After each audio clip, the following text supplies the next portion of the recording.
Buffer జోన్లో మీ ఇల్లు ఉందా? Yeah right. ఒకటి అడుగుతాను మురళి, మెడ మీద తల ఉంటుందా, తల మీద మెడ ఉంటుందా? మెడ మీద తల ఉంటుంది సార్. మెడ మీద తల ఉంటుంది కదా, అది అందరూ యాక్సెప్టెడే కదా. 100% రైట్. మనం దాన్ని అంటే అది లాజిక్, అది లాజిక్ ఆర్ అయినా యాక్సెప్టెడ్ నార్మ్. అవును, మెడ మీద తల ఉంటుంది, మెడ మీద తల ఉంటుంది, తల మీద మెడ ఉంటుంది కదా. సో ఒక చెరువు అనేది ఎలా, అసలు ఫస్ట్ చెరువు ఎలా ఫామ్ అవుతుంది అనేది మనం తీసుకోవాలి. ట్యాంక్ ఫార్మేషన్ అని అంటాం. చెరువు అనే దాన్ని ఫామ్ చేయాలంటే ఏం చేస్తారు, ఒక కట్ట కడతారు, ఆనకట్ట కడతారు. చెరువు నీళ్లు పైనుంచి అదేంటే దాని ఎగువ ప్రాంతంలో ఉన్న నీరు అంతా వచ్చేసి చెరువులో ఆగుతాయి, ఆ కట్ట ఆపుతుంది అంతా. దాని చుట్టుపక్కల ప్రాంతాలన్నీ కూడా మునుగుతుంటాయి అన్నమాట. దాంతో ఆ చుట్టుపక్కల ప్రాంతాల్లో ముంపుకి అయినప్పుడు అంటే దాని లేక్, దాని చెరువుని దాని ఎక్స్పాండ్ ఏరియా అంటే లేక్ ఎక్కడ దాకా దాన్ని ఎక్స్పాండ్ అవుతుంది అనేది, దాన్నే ఎఫ్టిఎల్ అంటారు అన్నమాట. అంటే ఒక చెరువు full tank level. Full tank level అంటే చెరువు దాన్ని పూర్తిగా నిండినప్పుడు, నిండిందంటే వెయిర్ అంటారు, మనం ఇప్పుడు అలుగు అంటాం కదా, అలుగు ఆ వెయిర్ హైట్ బట్టి నిండుతుంది అనమాట. వెయిర్ హైట్ దాటింది అనుకో, ఇప్పుడు గ్లాసులో నీళ్లు పోస్తే బ్రిమ్ అంటాం, ఆ పైన అంచు ఉండేదాన్ని బ్రిమ్ అంటాం. దాని అంచు దాటిన తర్వాత ఏది కింద పారిపోతుంది నీళ్ళు, అంతే కదా. అలుగు కూడా అంతే అనమాట. అలుగు దాటిందంటే అలుగు పారుతుంది న్యాచురల్. సో అంటే అలుగు దాకా ఏదైతే నీళ్లు నిల్వ ఉంటాయో దాన్ని ఎఫ్టిఎల్ అని అంటాం. అది ఎక్కడ ఉంటుంది, చెరువు వెనకాల అంటే చెరువు దిగువ భాగంలో ఉంటుంది అనమాట. ఎగువ భాగం, చెరువు పైనుంచి వచ్చే నీళ్లు చెరువు కట్ట అయినప్పుడు ఆ పైన ఉన్నటువంటి ప్రాంతం అంతా కూడా మనకి నిండుతుంది అనమాట, నిండి ఉంటుంది. అంతేగాని చెరువు దిగువ భాగంలో ఉండదు కదా. చెరువు కట్ట ఉంటుంది, కట్ట కింద ఎట్లా ఉంటుంది, కట్ట తెగితేనే కిందకు వస్తాయి నీళ్లు. కట్ట తెగిందంటే అది పెద్ద డ్యామేజ్ అనమాట, డేంజర్ అది. కట్ట నుంచి పారే నీళ్ళు ఎట్లా పోతాయి, ఒక నాలా ఉంటుంది, అంటే దాని సర్ప్లస్ వేయర్ ద్వారా నాలా ఒకటి వచ్చేసి మనకి కింద నాలా అంటే ఫ్లడ్ వాటర్ వచ్చినప్పుడు అది కిందకి పారుతుంటుంది, అది కింద ఉన్న చెరువుకి. సో ఇప్పుడు మాది మీద పెట్టినటువంటిది ఏంటి, సింపుల్ అంటే ఇల్లాజికల్, అంటే లాజిక్ లేని వాదన అనమాట. దాన్ని ఏం చేస్తారు మీడియాలో, కొంతమంది సోషల్ మీడియా వాళ్ళు, కొంతమంది మీడియాలో వాళ్ళు ఏదైతే హైడ్రా అనే దాన్ని తొక్కేయాలనేటువంటి శక్తులు చాలా పనిచేస్తుంటాయి. ఎందుకంటే ఇది చాలామంది ఇంట్రెస్ట్లను వ్యతిరేకంగా వచ్చినటువంటి సంస్థ ఇది. సో న్యాచురల్గా వెనకాల వాళ్ళ అజెండా వేరే ఉంటుంది, హిడెన్ అజెండా. ఎవరో ఒకళ్ళు ఇద్దరు ముందు పెడతారు, ఎవరో ఇల్లాజికల్గా ఉండేవాళ్ళు, వాళ్ళకి సబ్జెక్ట్ లేని వాళ్ళు మిమ్మల్ని కంట్రోల్ చేద్దామో, కాకపోతే నన్ను కంట్రోల్ చేద్దామనో లేకపోతే మమ్మల్ని కాంట్రవర్సీ చేయటమనో ఇట్లా చేయాలని చూస్తారు. సో ఇప్పుడు మా ఇల్లు విషయానికి వస్తే యూసఫ్ కూడా చెరువు అది ఎప్పుడో ఉన్నటువంటి చెరువు. మనం టోపో షీట్స్లో కూడా చూస్తే, టోపోగ్రఫీ షీట్స్ అంటే సర్వే ఆఫ్ ఇండియా మ్యాప్లో 1970లో సర్వే చేసిన దాంట్లో ఆ చెరువు ఉంటుంది. ఆ చెరువు అప్పుడెప్పుడో కట్టినారు, ఎప్పుడో పాత ఎప్పటి నుంచి ఉంది. తర్వాత దాన్ని మెల్లిగా 2003-2004 చంద్రబాబు నాయుడు గారు ఉన్నప్పుడు దాన్ని, తర్వాత అప్పుడు తీగల కృష్ణారెడ్డి గారు ఆ టైంలో దాన్ని పార్క్ లాగా తయారు చేశారు. అది కబ్జా అవుతుందనో ఏదో రకరకాల దీంతో కాపాడుకునే ప్రయత్నంతో అప్పుడు ఉన్నటువంటి ప్రభుత్వం అలా చేశారనమాట. ఫైన్, బాగానే ఉంది. చెరువు కాపాడుతూ క్రమంలో దాన్ని పార్క్ కింద చేశారు. దాన్ని కృష్ణకాంత్ పార్క్ అని కూడా పెట్టారు. పెట్టి దాని కింద బఫర్ జోను అనేది ఉత్పన్నమే కాదు అసలు. బఫర్ జోన్ ఎఫ్టీఎల్ అనేది చెరువు కట్ట కింద దిగువ భాగంలో ఉండదు. నేను అదే అంటుంది, మెడ మీద తల ఉంటుందా, తల మీద మెడ ఉండదు అంటే చెరువు కట్ట కింద ఉండదు ఎఫ్టీఎల్ బఫర్, చెరువు కట్ట పైనే ఉంటుంది. బఫర్ జోన్ అంటే ఇప్పుడు ఎఫ్టీఎల్ నుంచి ఒక 30 మీటర్లు చెరువు విస్తీర్ణం బట్టి దానికి 30 మీటర్స్ అంటే ఒక ఇంత ఉండాలి, 30 మీటర్స్ దాకా బఫర్ జోన్ ఉంటుంది. Okay, 30 metres 10 metres depending on the area of the చెరువు అనమాట. చెరువు విస్తీర్ణం బట్టి, పెద్ద చెరువు అయితే దానికి ఎక్కువ ఉంటుంది. 30 మీటర్స్. కృష్ణకాంత్ పార్క్ పైన బోరబండ అటువైపు అటు ఉంటుంది, ఎగ్జాక్ట్లీ పైకి ఉంటుంది అనమాట.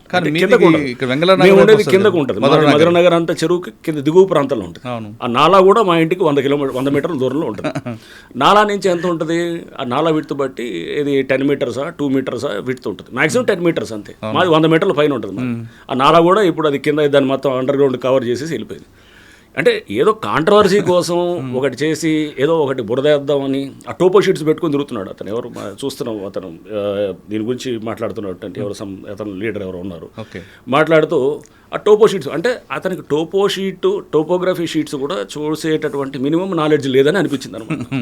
అంటే ఎక్కువ ఎగువ భాగం ఏది, దిగువ భాగం ఎక్కడ వస్తుంది, సో దాని నాలాజ్ ఎట్లా ఉంటాయి, అంటే ఆ మినిమం లాజిక్ లేకుండా చేసే వాళ్ళని కొంతమంది సోషల్ మీడియా మోస్తుంటారు అన్నమాట. కూడా మీకు ఏదో రకంగా డిస్టర్బ్ చేయాలని తప్ప అట్లా ఇట్లాంటివన్నీ నాకు అలవాటు. సార్, ఆ ఇల్లు కూడా నేను చూసా కదండి, ఇప్పుడు 20 సంవత్సరాల క్రితం ఒకసారి వచ్చినప్పుడు అక్కడే ఉన్నారు కదా మీరు. 20 కాదు, మేము 1980లో కట్టింది, మా నాన్నగారు కట్టింది. అప్పటి నుంచి నేను ఇప్పుడు కాదు, నేను చదువుకుందంతా అక్కడే, చిన్నప్పటి నుంచి కూడా అక్కడే. మీ నాన్నగారు కూడా సివిల్స్ కాబట్టి ఆయన కలెక్టర్గా చేశారు కాబట్టి అంత గుడ్డుగా తీసుకోరు కదండి. అసలు గుడ్డి కాదు, అసలు అది వదిలేయండి. ఫస్ట్ కింద ఉండేది దానికి అక్కడ వేల ఇల్లులు ఉన్నాయి. ఇంకోటి చెరువు కింద ఏముంటుందంటే ఒక్క కట్ట కింద ఒక 10 మీటర్ల దాకా ఖాళీగా పెట్టాలన్నమాట. అంటే రోడ్ లాగా వేస్తారు. చెరువు కట్ట ఏమన్నా తెగినప్పుడు కానీ రిపేర్ చేయడానికి ఒక లారీ తిరగటానికో బండి తిరగటానికో పెడతారు. ఆ 10 మీటర్లే తప్ప ఇక చెరువు దిగువన ఎక్కడ కూడా ఏదైనా కట్టవచ్చు అనమాట. సో మాది అక్కడి నుంచి దాదాపు బై రోడ్ వస్తే కనుక 1 కిలోమీటర్ ఉంటుంది. సో ఆయన గురించి వదిలేండి సార్, ఆ టాపిక్ గురించి మనకు అంటే అనేది వాళ్ళు అంటే దాంట్లో చూస్తే టోపో షీట్స్ పట్టుకొని చూపిస్తూ ఇది సర్వే మా దగ్గర మ్యాపులు ఉన్నాయి, 100 సంవత్సరం మ్యాపులు ఉన్నాయి అంటే మ్యాప్ స్టడీ చేయటం అనేది తెలియకపోతే, ఒక కాంటూర్ అంటే ఏంటో తెలియదు, ఒక సర్ప్లస్ వేర్ అంటే ఏంటో తెలియదు, ఒక చెరువుకి ఎక్కడ ఉంటుంది FTL అని తెలియనప్పుడు ఇట్లాంటి ఇల్లాజికల్ డిస్కషన్స్ వస్తుంటాయి సార్. ఇల్లాజికల్ మీరే అన్నారు, ఆయన గురించి మనం మాట్లాడడం కూడా టైం అంటే కానీ మనకి మెయిన్ సార్, మెయిన్ టాస్క్ అంతా కూడా గవర్నమెంట్ మీ భుజం మీద పెట్టిందండి.